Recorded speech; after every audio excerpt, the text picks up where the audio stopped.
জয় হিন্দ, বন্দে মাতরম বন্ধুরা।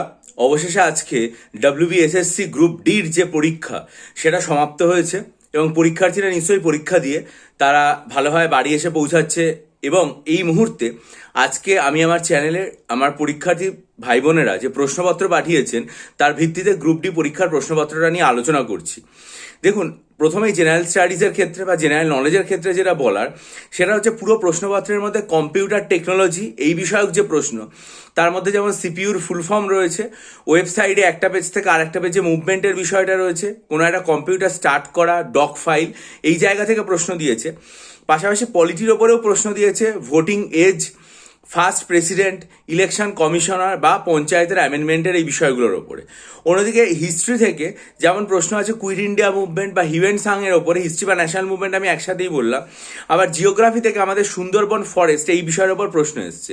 কিন্তু সব থেকে বেশি জোর যদি কোনো জায়গার ওপর দেওয়া হয়ে থাকে সেটা হচ্ছে স্ট্যাটিক জিকের ওপরে।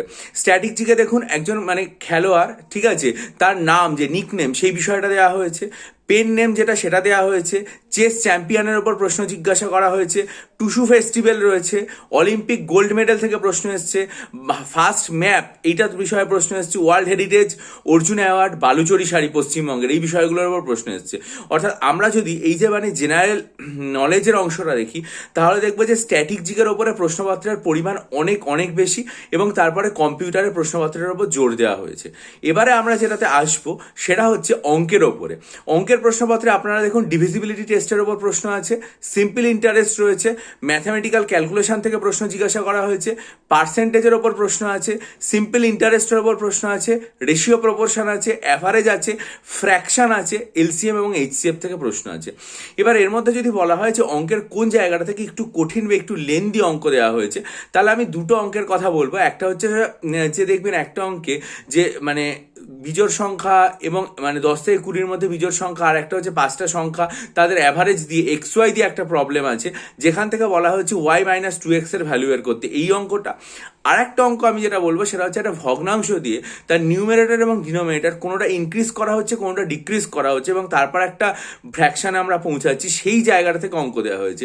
আমার মনে হচ্ছে অঙ্কের মধ্যে এই দুটো অঙ্ক একটু কারোর কঠিন বা একটু লেন্দি লাগতে পারে, বাকি যে অঙ্কগুলো দেওয়া হয়েছে সেগুলো আমার দৃষ্টিতে খুবই সহজ। এরপরে রিজনিংয়ের ওপরে আসবো। রিজনিংয়ে অড ওয়ান আউট আছে, ব্লাড রিলেশন রয়েছে, স্টেটমেন্ট কনক্লুশন রয়েছে, অ্যানালজি রয়েছে, পিকচার সিকোয়েন্স। তার মধ্যে সব থেকে বেশি জোর যেটা দেওয়া হয়েছে সেটা হচ্ছে পিকচার সিকোয়েন্সের ব্যাপারটাতে, সেটাতে 2টো করে কোশ্চেন দেওয়া হয়েছে, আর স্টেটমেন্ট কনক্লুশনও 2টো করে কোশ্চেন দেওয়া হয়েছে। এই হচ্ছে পুরো ওভারঅল কোশ্চেন। এবার প্রশ্ন দেখে আমার যে পয়েন্টগুলো মনে আসছে তার মধ্যে ফার্স্ট পয়েন্ট যেটা আমি বলবো সেটা হচ্ছে জেনারেল নলেজের যে অংশটা রয়েছে তার মধ্যে স্ট্যাটিক জিকের প্রশ্নপত্রের ছড়াছড়ি, অর্থাৎ স্ট্যাটিক জিকে পার্টটাতে খুব জোর দেওয়া হয়েছে এবং যারা আমার কাছ থেকে প্রায় 3000+ স্ট্যাটিক জিকে নিয়েছিলেন তাদের আশা করি প্রচণ্ড হেল্প হবে এই জায়গাটাতে। 2 নম্বর যেটা সেটা হচ্ছে কম্পিউটার টেকনোলজির যে পার্টগুলো রয়েছে সেই কম্পিউটার টেকনোলজির পার্টেও জোর দেওয়া হয়েছে। 3 নম্বর আমি যেটা বলবো সেটা হচ্ছে রিজনিংয়ের ব্যাপার, যেটা রিজনিংয়ের ব্যাপারে তো অবশ্যই পিকচার সিকোয়েন্স বা স্টেটমেন্ট কনক্লুশন। 4 নম্বর যেটা বলবো ম্যাথামেটিক্সের ক্ষেত্রে 2টো মাত্র অঙ্ক আছে যেগুলোকে আমার একটু লেন্দি বা একটু কঠিন বলে মনে হচ্ছে, বাকি কোনোটা না। 5 নম্বর যেটা বলবো যে ওভারঅল আমার মনে হয়েছে প্রশ্নপত্রের মান গ্রুপ সিতে যতটা সহজ ছিল ততটা কিন্তু সহজ নয়, তার থেকে কিছুটা কঠিন বলে আমার মনে হচ্ছে। আমি বলবো না যে ভীষণ কঠিন, মোটামুটি আমি বলবো যে ইজি টু মডারেট এই লেভেলে কোশ্চেন হয়েছে। এর থেকে যেন আমার ব্যক্তিগত মত যে গ্রুপ সির প্রশ্নপত্র কিছুটা একটু ছিল সহজ।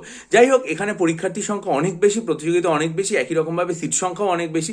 আপনারা প্রত্যেকেই কমেন্ট সেকশন যেটা রয়েছে সেটাতে জানাবেন যে আপনাদের পরীক্ষা যেটা রয়েছে সেটা কিরকম লাগলো, বা আপনাদের যে পরীক্ষা রয়েছে সেটাতে আপনাদের প্রশ্নপত্র কেমন লাগলো। কারণ আমি বাড়িতে বসে পরীক্ষার পরে প্রশ্ন সম্পর্কে বিশ্লেষণ করলাম, আপনারা পরীক্ষার হলের মধ্যে পরীক্ষা দিয়েছেন, ফলে আপনাদের কেমন হয়েছে, আপনারা এই 40-এর মধ্যে কত নম্বর পাচ্ছেন, কতজন 40-এ 40 অ্যান্সার করেছেন, কতজন 35+ অ্যান্সার করেছেন, কতজন 30+ অ্যান্সার করেছেন, ঠিক আছে, এরকম কে কেমন নম্বর পাচ্ছেন সেগুলো অবশ্যই আলোচনা করবেন। আপনাদের কার কোন প্রশ্নটা কঠিন লাগলো বা কোনটা কতটা কনফিউজিং লেগেছে সেগুলো নিয়ে আলোচনা করবেন। তাহলে নিশ্চয়ই ভবিষ্যতে কাট অফ মার্কস রিলেটেড যে ভিডিও সেটা এবং কোন প্রশ্ন কতটা কঠিন বা কিরকম কনফিউজিং রয়েছে সেগুলো নিয়ে আলাদাভাবে ভিডিও করে আলোচনা করতে অনেকটা সুবিধা হবে। ফলে সমস্ত রকম আপডেটের জন্য চ্যানেলের দিকে নজর রাখুন, বেল আইকন প্রেস করে দিন এবং আপনাদের মূল্যবান মতামত অবশ্যই কমেন্ট সেকশনে জানাবেন। আর যদি মনে করেন আমার কাছ থেকে WBCS পরীক্ষার জন্য 48টা যে মক টেস্ট রয়েছে সেগুলো নিতে চান, অথবা অপশনাল সাইকোলজি স্টাডি মেটেরিয়াল নিয়ে এখন থেকে প্রস্তুতি নিতে চান, বা ডেসক্রিপটিভ বাংলা এবং ডেসক্রিপটিভ ইংরেজি স্টাডি মেটেরিয়াল নিয়ে এখন থেকে WBCS পরীক্ষার জন্য পড়তে চান, ডেসক্রিপশন বক্সে ইমেল আইডি আইডির মাধ্যমে আমার সাথে যোগাযোগ করুন। বহু পরীক্ষার্থী নিয়ে উপকৃত হয়েছে, আশা করি আপনারাও এখন থেকে প্রস্তুতি নিতে শুরু করলে WBCS এর জন্য উপকৃত হবে। ভালো থাকুন, বিজয়ী হন, সফল হন, চ্যানেলটা সাবস্ক্রাইব করুন, সমস্ত খবরের জন্য চ্যানেলের দিকে নজর রাখুন। ভালো থাকবেন।